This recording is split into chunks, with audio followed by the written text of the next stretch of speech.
Hello everyone, welcome to foundation classes by Amit. अगर आप Chandigarh PRT exam की प्रिपरेशन कर रहे हैं तो ये क्लासेस आपके लिए मोस्ट इम्पोर्टेंट है।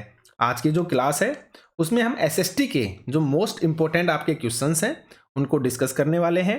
तो आज की क्लास को आप बिल्कुल भी स्किप मत कीजिएगा। अगर आप चैनल पर न्यू हैं तो चैनल को सब्सक्राइब कर लीजिए। अगर आपको किसी तरह का कोई डाउट है, कोई इश्यू है, कुछ भी अगर आप पूछना चाहते हैं तो आप इस कॉन्टैक्ट नंबर पे व्हाट्सएप मैसेज या फिर डायरेक्ट कॉल भी कर सकते हैं। हमारा टेलीग्राम ग्रुप को अगर आपने ज्वाइन नहीं किया है तो टेलीग्राम ग्रुप को आप ज्वाइन कर लीजिए। टेलीग्राम ग्रुप को ज्वाइन करने का जो लिंक है वो आपको इसी वीडियो के डिस्क्रिप्शन में मिल जाएगा। देखिए, चंडीगढ़ पीआरटी के लिए हमने कुछ कोर्सेज को लॉन्च कर रखा है। अगर आप कम समय में चंडीगढ़ पीआरटी की बेस्ट प्रिपरेशन करना चाहते हैं, वो भी विद पीडीएफ, तो आप इन कोर्सेज को ले सकते हैं। कोर्सेज को लेने के लिए आपको एप्लीकेशन को डाउनलोड करना पड़ेगा और एप्लीकेशन को डाउनलोड करने का जो लिंक है वो भी आपको इसी वीडियो के डिस्क्रिप्शन में मिल जाएगा। तो चलिए फिर आज के सेशन को स्टार्ट करते हैं।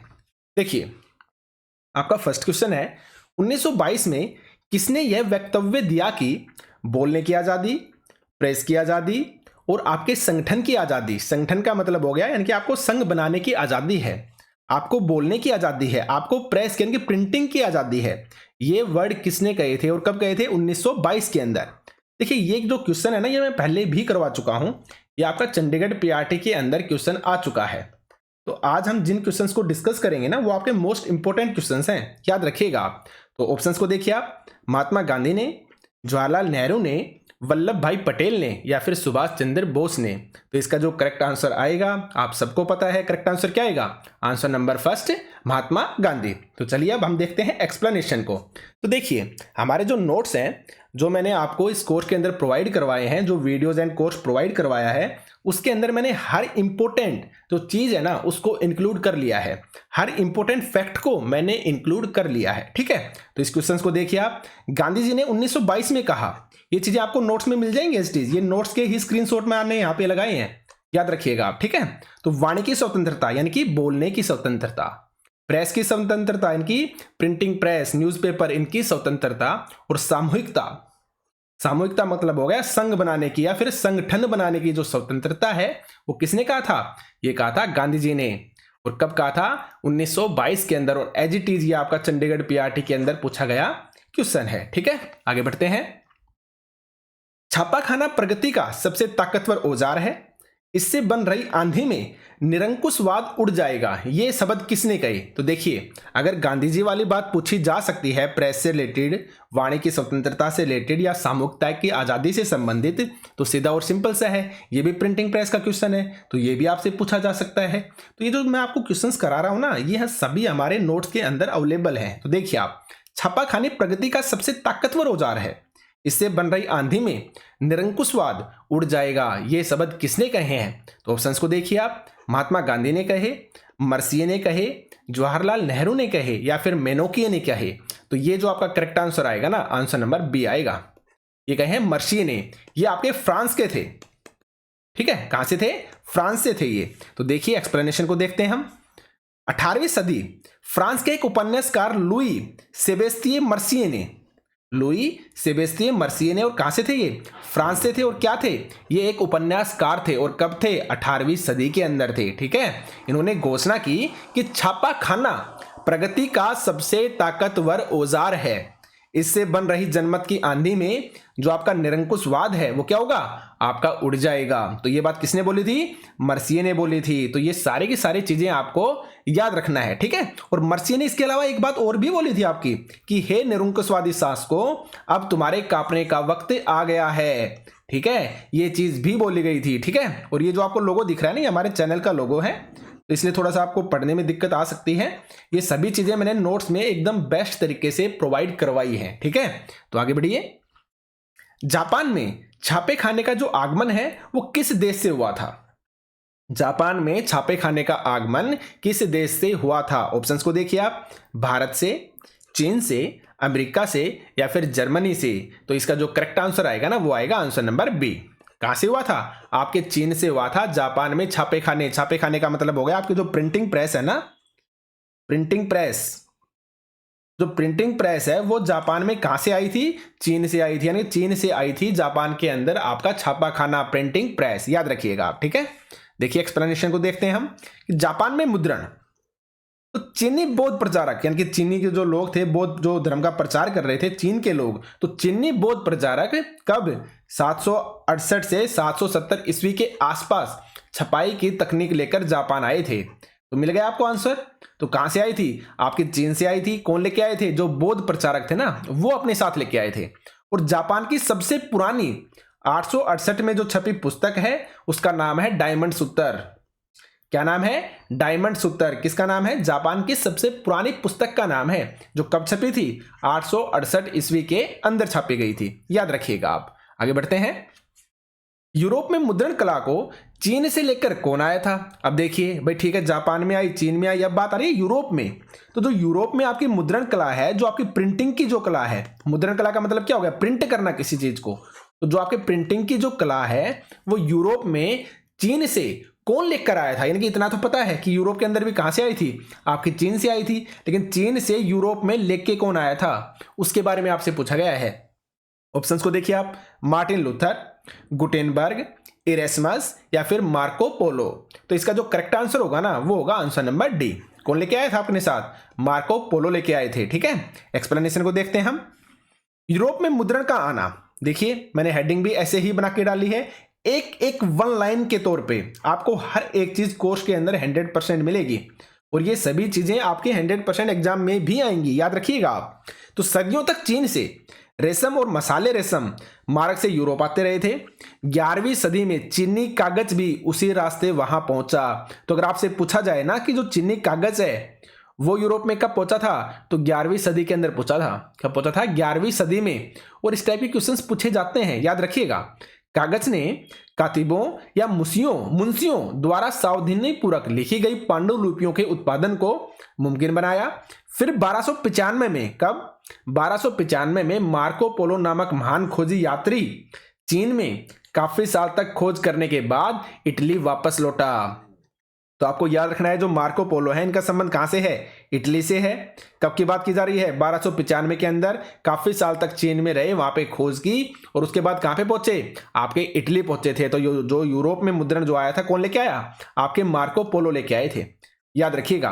और देखिए एक क्वेश्चन और आता है आपका कि वुड ब्लॉक, जो वुड ब्लॉक यानी काठ की जो तख्ती होती है ना, उसके ऊपर जो छपाई करने की जो तकनीक है ना, वो किसने शुरू की थी? आपके चीन ने स्टार्ट की थी। ये बात भी आप याद रखिए। तो मार्को पोलो यह ज्ञान अपने साथ लेकर लौटा था, कहां पे? यूरोप के अंदर, इटली के अंदर आए थे। ठीक है, याद रखिएगा। तो इसका करेक्ट आंसर क्या हो जाएगा? आपका मार्को पोलो। आगे बढ़ते हैं। प्रिंटिंग प्रेस का आविष्कार किसने किया था?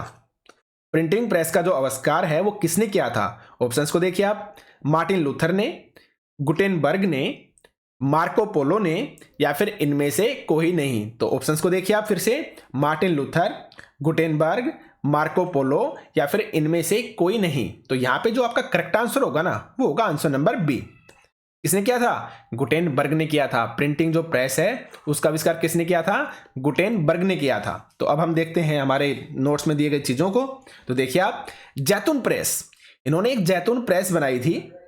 ठीक है, कि इन्होंने गुटेनबर्ग ने एक जैतून प्रेस बनाई थी। तो जैतून प्रेस ही प्रिंटिंग प्रेस का मॉडल या आदर्श बना, और सांचे का उपयोग अक्षरों की धातुई आकृतियों को गढ़ने के लिए किया गया था। और गुटेनबर्ग ने 1448 तक अपना यह यंत्र मुकम्मल कर लिया था, यानी कि प्रिंटिंग प्रेस को बना दिया था। कब तक? 1448 ईस्वी तक। और किसने बनाया था? गुटेनबर्ग ने बनाया था। और आदर्श मॉडल क्या था? जैतून प्रेस थी आदर्श मॉडल।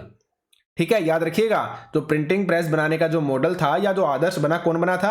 आपकी जैतून प्रेस बनी थी। इस बात को भी आप याद रखिएगा। ठीक है, उसने जो पहली किताब छापी, यानी गुटेनबर्ग के द्वारा छापी गई पहली किताब कौन सी थी? तो आप बताएंगे बाइबल थी। और किस यंत्र से? अपने द्वारा विकसित की या आविष्कार की गई प्रिंटिंग प्रेस से। ठीक है, तकरीबन 180 प्रतियां बनाने में उसे 3 साल लगे, जो उस समय के हिसाब से काफी तेज था। तो ऐसे क्वेश्चन जब स्टेटमेंट के रूप में आएंगे ना, तब आप ज्यादा से ज्यादा कंफ्यूज होंगे। तो इसलिए मैंने नोट्स के अंदर इनको वन लाइनर के तौर पे लगा दिया, ताकि आप इजीली इन चीजों को आराम से बार बार रिवाइज करके याद कर सकें। ठीक है, तो आपको याद रखना है आदर्श मॉडल कौन सा था, जैतून प्रेस। जैतून प्रेस के मॉडल के द्वारा इन्होंने प्रिंटिंग प्रेस बनाई। कब बनाई थी, 1448 में बनाई थी। किसने बनाई थी, गुटेनबर्ग ने बनाई थी। और इनके द्वारा छापी गई पहली किताब कौन सी थी, बाइबल थी। और कितनी प्रतियां, इनकी कितनी कॉपी छापी थी इन्होंने उस किताब की, बाइबल की, 180 प्रतियां। और कितना समय लगा था, 3 साल का समय लगा था। तो ये सारी की सारी चीजें आपको बार बार अच्छे से रिवाइज करते हुए करनी है याद। 360 डिग्री सोचना है आपको। ठीक है, आगे बढ़ते हैं। 16वीं शताब्दी के मध्य में प्रिंटिंग प्रेस भारत में खालिस्तान में आई थी। देखिए, ये आपका चंडीगढ़ पीआरटी के अंदर पूछा गया क्वेश्चन है। ठीक है, 2019 के अंदर, 2022 में, दिसंबर 2022 का जो आपका पेपर है उसके अंदर आपका ये क्वेश्चन पूछा गया है कि 16वीं शताब्दी के मध्य में प्रिंटिंग प्रेस भारत में खालिस्तान में आई थी। तो कहां पे आई थी, दिल्ली में आई थी, मुंबई में आई थी, चेन्नई में आई थी, या फिर गोवा के अंदर आई थी। तो इसका जो करेक्ट आंसर होगा ना, वो होगा आपका आंसर नंबर डी। कहां पे आई थी, आपकी गोवा के अंदर आई थी। ठीक है, जो प्रिंटिंग प्रेस है कब आई थी, 16वीं शताब्दी के अंदर। 16वीं शताब्दी में जो मध्य में प्रिंटिंग प्रेस जो आई थी भारत में, कहां पे, गोवा के अंदर आई थी। अब देखते हैं एक्सप्लेनेशन को हम। तो देखिए, छपाई भारत में, तो प्रिंटिंग प्रेस पहले 16वीं सदी में, एग्जैक्ट लिख रखा है मैंने, इस 16वीं सदी में भारत के गोवा में पुर्तगाली धर्म प्रचारकों के साथ आया था। तो ये भी आप याद रखना है, कौन लेके आए थे, जो पुर्तगाली जो धर्म प्रचारक हैं वो अपने साथ लेके आए थे प्रिंटिंग प्रेस को भारत में 16वीं शताब्दी में। कहां पे, गोवा में। आगे देखिए, जेसुइट पुजारियों ने कोंकणी सीखी। कहां की लैंग्वेज है कोंकणी, आपकी गोवा की है। और कई सारी पुस्तकें लिखी थी। ठीक है, 1674 ईस्वी तक कोंकणी और कन्नड़ भाषाओं में लगभग 50 किताबें छप चुकी थी। कब तक, 1674 ईस्वी तक कोंकणी और कन्नड़ भाषाओं में लगभग 50 किताबें छप चुकी थी। कैथोलिक पुजारियों ने, किसने, कैथोलिक पुजारियों ने 1579 में कोचीन में पहली तमिल किताब छापी थी। तो आपसे ये चीज पूछी जा सकती है कि 1579 में कोचीन में पहली तमिल किताब छापी थी किसने, कैथोलिक पुजारियों ने। या आपसे ये भी पूछा जा सकता है कि कैथोलिक पुजारियों ने कोचीन में पहली किताब कब छापी थी, 1579 में। या फिर ये भी पूछा जा सकता है कि कैथोलिक पुजारियों ने तमिल में जो 1579 में पहली किताब छापी थी वो कहां पे छापी थी, कोचीन के अंदर छापी थी, याद रखिएगा। और 1713 में पहली मलयालम किताब छापने वाले भी कौन थे, आपके यही थे, यानी कैथोलिक ही थे। पहली मलयालम किताब भी और पहली तमिल किताब भी किसने छापी थी, कैथोलिक पुजारियों ने छापी थी। मलयालम को छापा 1713 ईस्वी के अंदर, और जो आपकी तमिल थी उसको छापा था 1579 में। तो दोनों चीजों को आपको अच्छे से याद रखना है। ठीक है, आगे बढ़ते हैं। इसका आंसर आपको मिल गया होगा। करेक्ट आंसर क्या आएगा कि आपके गोवा के अंदर आई थी आपकी प्रिंटिंग प्रेस, याद रखिएगा। आगे बढ़ते हैं। मुद्रण ईश्वर की दी हुई महानतम देन है, ये किसने बोला था, देखिए आप फिर से, मुद्रण ईश्वर की दी हुई महानतम क्या है, देन है। ये बात किसने कही थी, ऑप्शंस को देखिए आप, ये इंपॉर्टेंट क्वेश्चन है आपके, याद रखिएगा। मार्को पोलो ने बोला, इरेस्मस ने बोला, गुटेनबर्ग ने बोला, या फिर मार्टिन लूथर ने बोला। फिर से देखिए, मार्को पोलो ने, इरेस्मस ने, गुटेनबर्ग ने, या फिर मार्टिन लूथर ने। तो इसका जो करेक्ट आंसर आएगा वो आएगा आंसर नंबर डी। ये बात किसने बोली थी, मार्टिन लूथर ने बोली थी। मुद्रण ईश्वर की दी हुई महानतम देन है, किसने कहा, मार्टिन लूथर ने, याद रखिएगा। तो आगे बढ़ते हैं एक्सप्लेनेशन की तरफ कि प्रिंट के प्रति तहे दिल से कृतज्ञ लूथर ने, लूथर मतलब आपके मार्टिन लूथर, मार्टिन लूथर ने कहा मुद्रण ईश्वर की दी हुई महानतम देन है। मुद्रा यानी कि छपाई करना, प्रिंट करना, तो मुद्रण ईश्वर की दी हुई महानतम देन है और सबसे बड़ा क्या है, ये तोहफा है। ठीक है, याद रखिएगा। कई इतिहासकारों का यह ख्याल है कि छपाई ने नया बौद्धिक माहौल बनाया और इसमें धर्म सुधार आंदोलन के नए विचारों के प्रसार में क्या मिली थी, मदद मिली थी। तो महानतम जो देन है मुद्रण को किसने कहा था, मार्टिन लूथर ने कहा था। ये काफी स्टेटमेंट है, आप इनमें कंफ्यूज मत होना। इसके अलावा और भी स्टेटमेंट है जो आपको नोट्स के अंदर मिल जाएंगे। ठीक है, आगे बढ़ते हैं। वुड ब्लॉक प्रिंटिंग का आविष्कार किस देश में हुआ था, देखिए थोड़ी देर पहले मैंने क्वेश्चन बताया भी था आपको। इस टाइप के क्वेश्चन है ना, ये आपके इंपॉर्टेंट हैं। इस चैप्टर से आपके 2 से 3 क्वेश्चन पूछे गए हैं चंडीगढ़ पीआरटी के अंदर, तो ये भी आपके पूछे जा सकते हैं। ठीक है, तो वुड ब्लॉक प्रिंटिंग का आविष्कार किस देश में हुआ था, इटली के अंदर, चीन के अंदर, जापान में या फिर भारत के अंदर? तो इसका जो करेक्ट आंसर आएगा ना वो आएगा आंसर नंबर बी। कहां पे हुआ था? चीन के अंदर आपकी वुड ब्लॉक जो प्रिंटिंग है उसका आविष्कार किया गया था। तो चलिए बढ़ते हैं एक्सप्लेनेशन की तरफ हम, कि कागज ने कातिबों या मुंशियों द्वारा सावधानी पूर्वक लिखी गई पांडुलिपियों के उत्पादन को मुमकिन बनाया। किसने? कागज ने। और कागज के बारे में भी हम पढ़ चुके हैं, मैं पहले भी आपको बता चुका हूं, ठीक है। फिर 1295 में मार्को पोलो नामक महान खोजी वैज्ञानिक चीन में काफी साल तक खोज करने के बाद इटली वापस लौटे और चीन के पास वुड ब्लॉक यानी कि काठ की तख्ती वाली छपाई की तकनीक पहले से ही मौजूद थी। तो किसके पास मौजूद थी? चीन के पास। तो चीन ने सबसे पहले खोज ली थी क्या? आपकी वुड ब्लॉक प्रिंटिंग या फिर काठ की तख्ती की छपाई भी आप बोल सकते हैं, ठीक है। तो ये चीज आपको याद रखनी है। मार्को पोलो यह ज्ञान लेकर अपने पास भारत में लौटा था, याद रखिएगा, ठीक है। आगे बढ़ते हैं। नेक्स्ट क्वेश्चन है आपका, गीत गोविंद पुस्तक के लेखक कौन है? अब देखिए ये इजी क्वेश्चन है, ठीक है, ये हर किसी को पता होगा कि गीत गोविंद पुस्तक के लेखक कौन है? जयदेव, कलहन, प्रेमचंद या फिर गांधी जी? तो इसका करेक्ट आंसर क्या आएगा? आंसर नंबर फर्स्ट आएगा, जयदेव।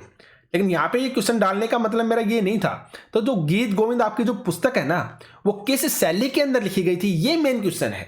ये क्वेश्चन को मैंने समझाने के लिए ये क्वेश्चन आपका डाला है कि गीत गोविंद पुस्तक के लेखक कौन है? आपके जयदेव हैं। अब देखते हैं हम एक्सप्लेनेशन को। तो देखिए, जयदेव के गीत गोविंद के कुछ पन्ने और कब? आपकी 18वीं सदी के अंदर छापे गए थे और यह अकाडियन शैली में, इस शैली में, अकाडियन शैली में हाथ से लिखी हुई पांडुलिपि का एक नमूना है। कौन सी शैली में? अकाडियन शैली के अंदर, याद रखिएगा आप, ठीक है। आगे बढ़ते हैं। खुशनवीसी शब्द का क्या अर्थ है?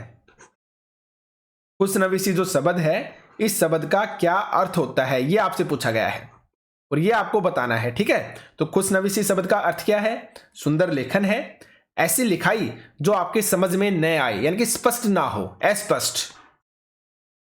आप अस्पष्ट लेखन भी बोल सकते हैं, ठीक है। स्पष्ट लेखन है या फिर बुरा लेखन है?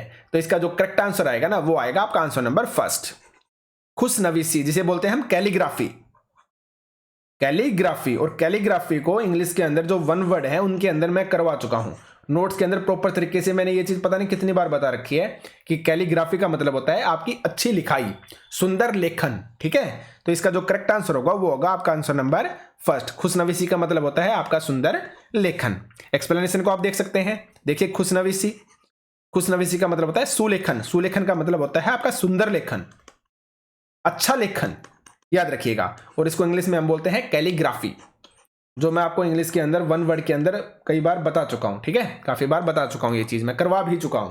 तो देखिए, ये आपके क्वेश्चंस हैं, मोस्ट इंपॉर्टेंट क्वेश्चंस हैं आपके, यहीं से आपकी चीजें बार बार पूछी जाएंगी और मैंने अपने नोट्स के अंदर, कोर्स के अंदर हर एक चीज को इंक्लूड कर लिया है।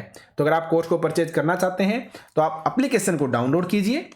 एप्लीकेशन को डाउनलोड करके अपने फोन नंबर से रजिस्टर करके आप कोर्स को परचेज इजीली कर पाएंगे। तो आज के सेशन में सिर्फ इतना ही था। आपका बहुत बहुत धन्यवाद। Thank you.